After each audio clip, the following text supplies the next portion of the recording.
Atención, El Salvador. Le voy a hablar de una fecha, el 12 de agosto. Para casi todos, un día cualquiera del calendario. Pero para una familia salvadoreña, esa fecha es una herida que se abre cada año. Porque un 12 de agosto le arrancaron a uno de los suyos. Un hombre joven de 32 años que servía a su país con uniforme y al que mataron precisamente el día que no lo llevaba puesto. Ese hombre era policía. Y ese día, su día de descanso, caminaba tranquilo por un pasaje de un barrio de San Salvador sin sospechar que su vida estaba a punto de terminar, porque a pocos metros, cerca de una tienda, lo estaban esperando para matarlo.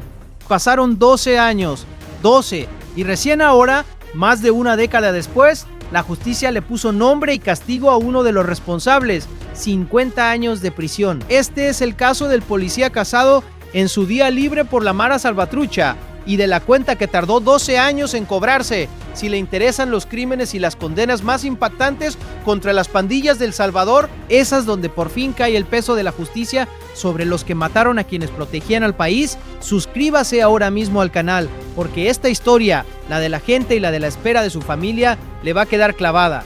Empecemos por el hombre, porque detrás de la palabra policía había una persona. Tenía 32 años, estaba destacado en la delegación de Ciudad Delgado, cumpliendo su servicio como agente de la Policía Nacional Civil. Uno de esos hombres que en el momento más violento de la historia reciente de El Salvador, decidieron ponerse el uniforme y enfrentar a las pandillas. En aquellos años esa decisión era casi un acto de valentía suicida, porque ser policía en El Salvador significaba convertirse en blanco. Y aún así, él eligió servir. Piense en lo que significaba tomar esa decisión en aquel entonces.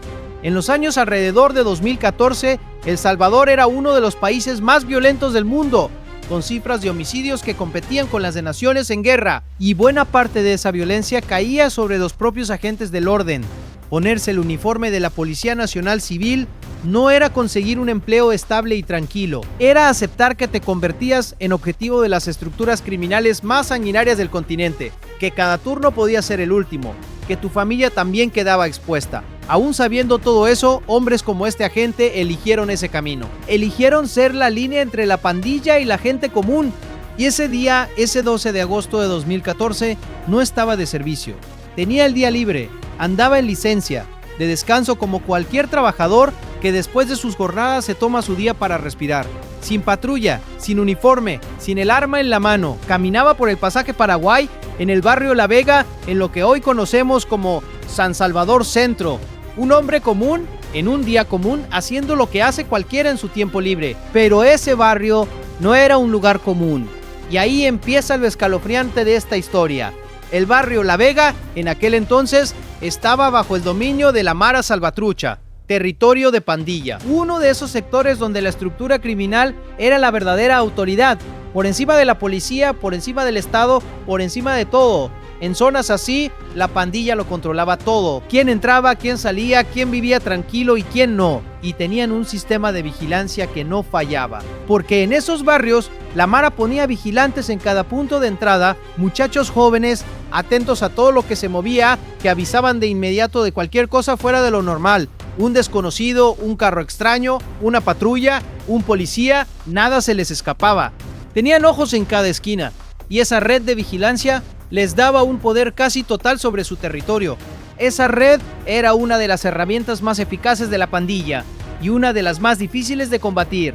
Con esos vigilantes repartidos por el barrio, la estructura sabía en tiempo real todo lo que pasaba en su zona. Podían anticipar la llegada de la policía, esconder lo que tenían que esconder, avisar a sus miembros y también podían detectar a cualquier objetivo que entrara en su territorio. Para un agente del orden, eso significaba que meterse en un barrio controlado era como meterse en una casa donde todos los ojos ya te estaban mirando antes de que dieras el primer paso.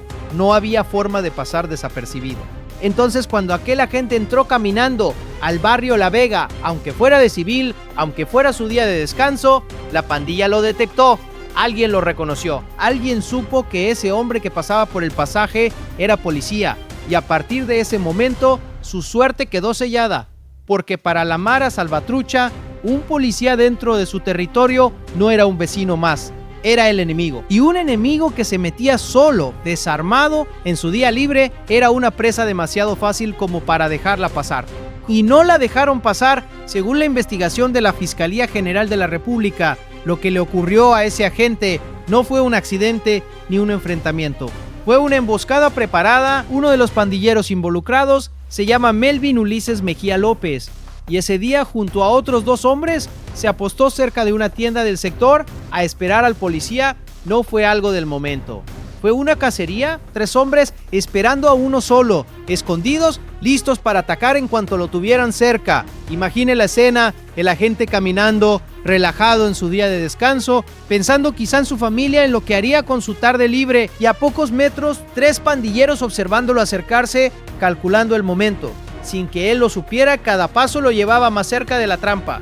Cuando estuvo a tiro, lo atacaron. No hubo aviso, no hubo pelea. No hubo forma de defenderse, solo la emboscada de 3 contra 1, contra un hombre que ni siquiera andaba armado. Y ese detalle, el de que fueran 3 y estuvieran esperándolo, lo dice todo, porque no fue la casualidad de un pandillero que se topó con un policía y reaccionó. Fue algo pensado.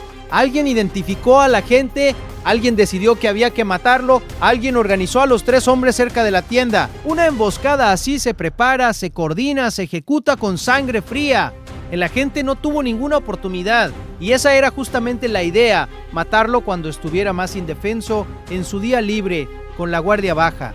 Y piensa en el lugar elegido, cerca de una tienda. Un punto cotidiano, de esos por donde la gente pasa a comprar, a saludar, a hacer su vida. La pandilla convirtió un rincón común del barrio en el escenario de una ejecución. Eso también era parte del método, matar a la vista de todos, en un lugar cualquiera, para que el mensaje quedara claro y el miedo se sembrara en cada vecino que se enterara. No escondían el crimen, lo exhibían, porque el terror era justamente el objetivo, que todo el barrio supiera lo que le pasaba a un policía que se atrevía a pisar su territorio. Así murió aquel policía de 32 años, en un pasaje de La Vega, en su día de descanso, cazado por la pandilla solo por lo que representaba. Y aquí viene lo que convierte este caso en una herida tan larga. Porque después del crimen vino el silencio, un silencio de años. El agente murió en 2014, pero la condena contra uno de sus asesinos no llegó sino hasta 2026. 12 años de por medio, 12 años en los que su familia cargó con la pérdida sin recibir justicia. 12 años en los que los responsables anduvieron libres, tranquilos, convencidos de que aquel crimen del pasaje Paraguay se había perdido para siempre en el olvido. ¿Por qué tardó tanto? La respuesta está en cómo era El Salvador en aquel momento.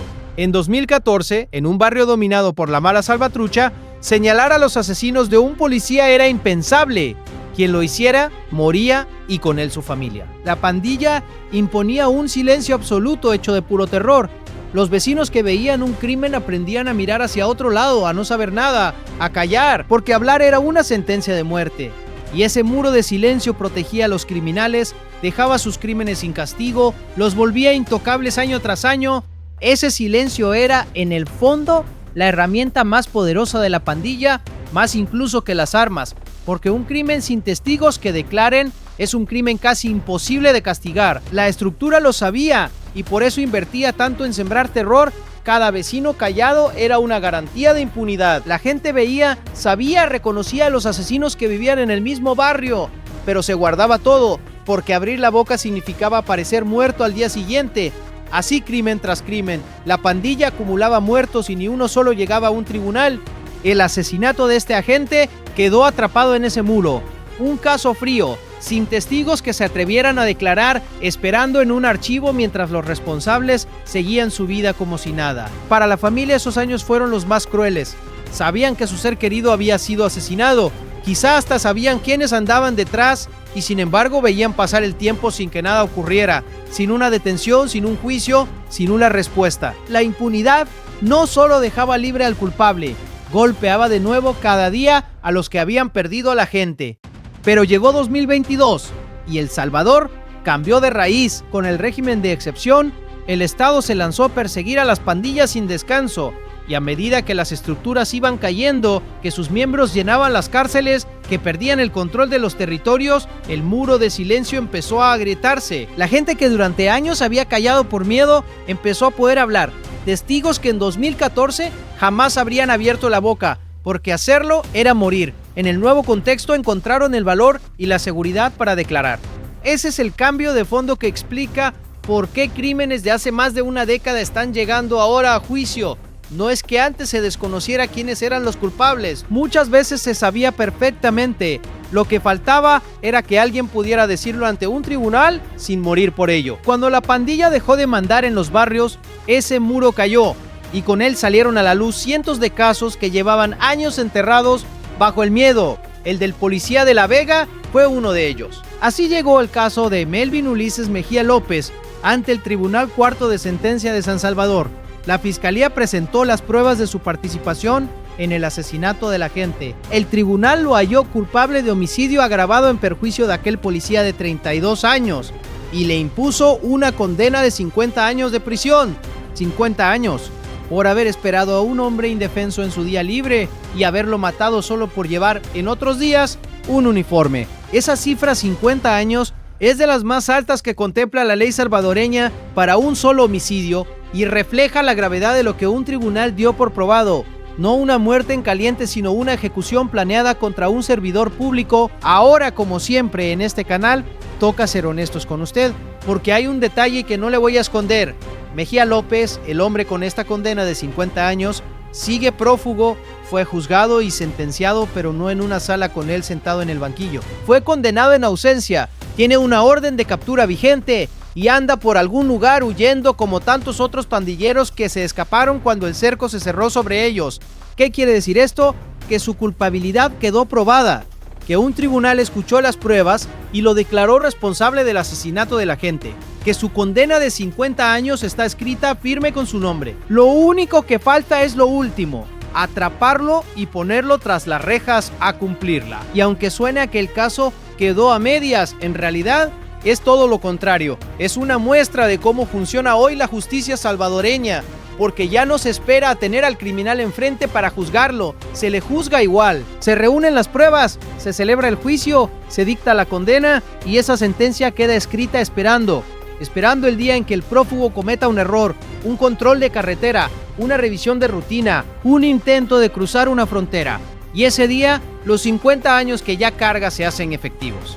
Hubo una época en que esto no era así, en que un criminal que huía y no era capturado, veía cómo su caso se estancaba, esperaba y a veces prescribía, se vencía, quedaba en nada. Huir el tiempo suficiente era ganar. Hoy ya no. Hoy la condena se dicta con el acusado presente o ausente. Queda firme y persigue al prófugo hasta el día en que lo agarren. La fuga ya no borra el crimen, solo retrasa el castigo. Y hay algo más en esto que vale la pena entender. Una condena en rebeldía manda un mensaje más allá del propio Mejía López. Le dice a todos los prófugos que quedan que la fuga ya no los protege como antes, que aunque logren escapar de la captura, no van a escapar del juicio, que su nombre puede terminar en una sentencia con décadas de cárcel encima, aunque ellos ni siquiera se enteren, y que a partir de ese momento viven marcados, con una cuenta que los persigue, condenados a mirar por encima del hombro el resto de su vida. La fuga dejó de ser una salida, se convirtió en una condena de otro tipo, la de vivir escondido para siempre, sabiendo que la cárcel espera. Y piénselo desde el lado de Mejía López. 12 años sintiéndose a salvo, quizá, convencido de que aquel crimen quedó atrás, de que ya nadie recuerda al policía del pasaje Paraguay, de que él se salió con la suya, y sin embargo, un tribunal acaba de ponerle 50 años encima. La tranquilidad en la que vive es una ilusión, una libertad prestada que depende de que nunca lo identifiquen, y en El Salvador de hoy, con controles por todas partes y sistemas que cruzan datos, esa clase de libertad tiene fecha de caducidad. La experiencia de estos años lo confirma.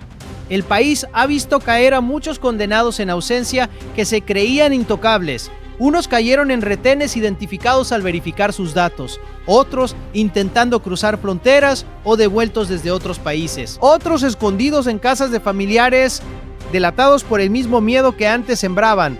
La condena en rebeldía no es el punto final, es una trampa armada que espera el paso en falso del fugitivo, y Mejía López la lleva encima desde el día en que un juez pronunció su nombre.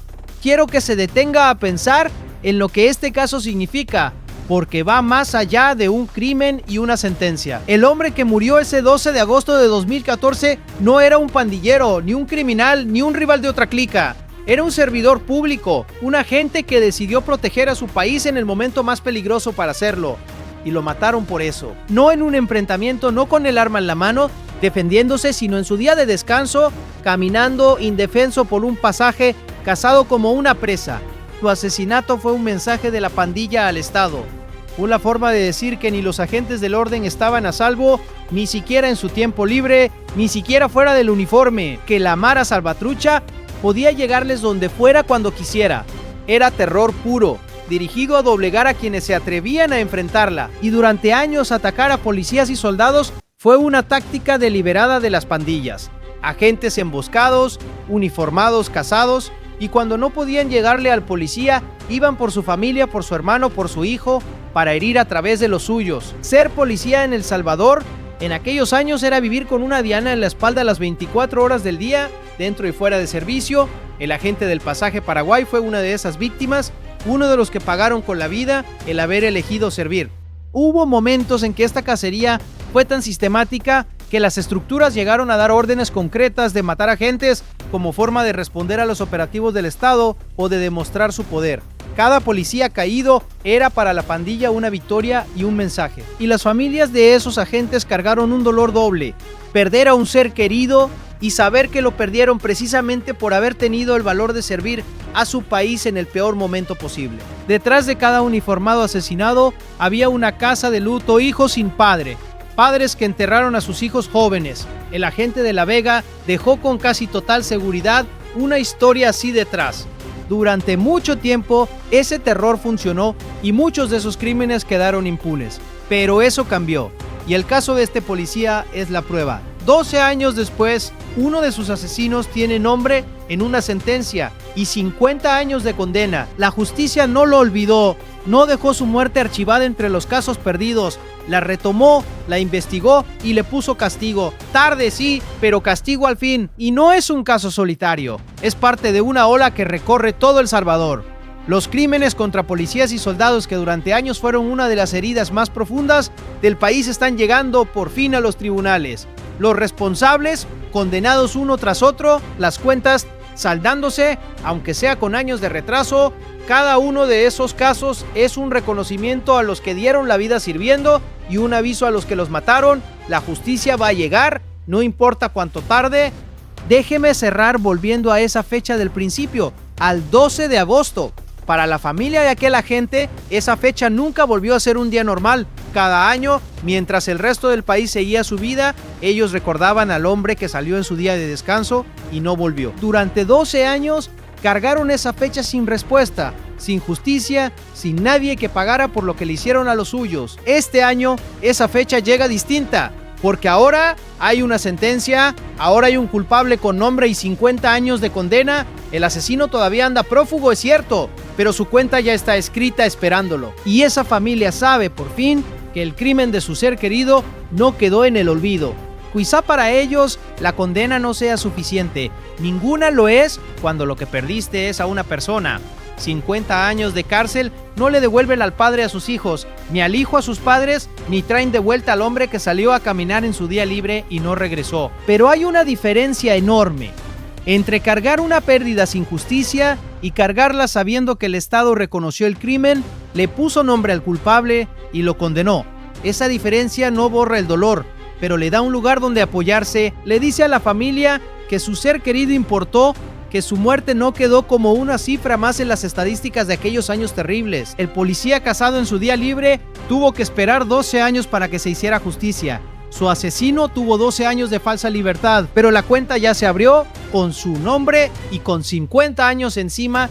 Y en este país, esa clase de cuentas tarde o temprano se terminan cobrando. Si quieres seguir cada caso, cada condena y cada golpe contra las pandillas que sembraron el terror en El Salvador, suscríbase al canal, active la campanita y déjeme abajo una sola cosa. Para un hombre que esperó a un policía indefenso en su día de descanso y lo mató, y que hoy sigue prófugo con 50 años esperándolo, cree que lo van a atrapar. Escríbame sí o no.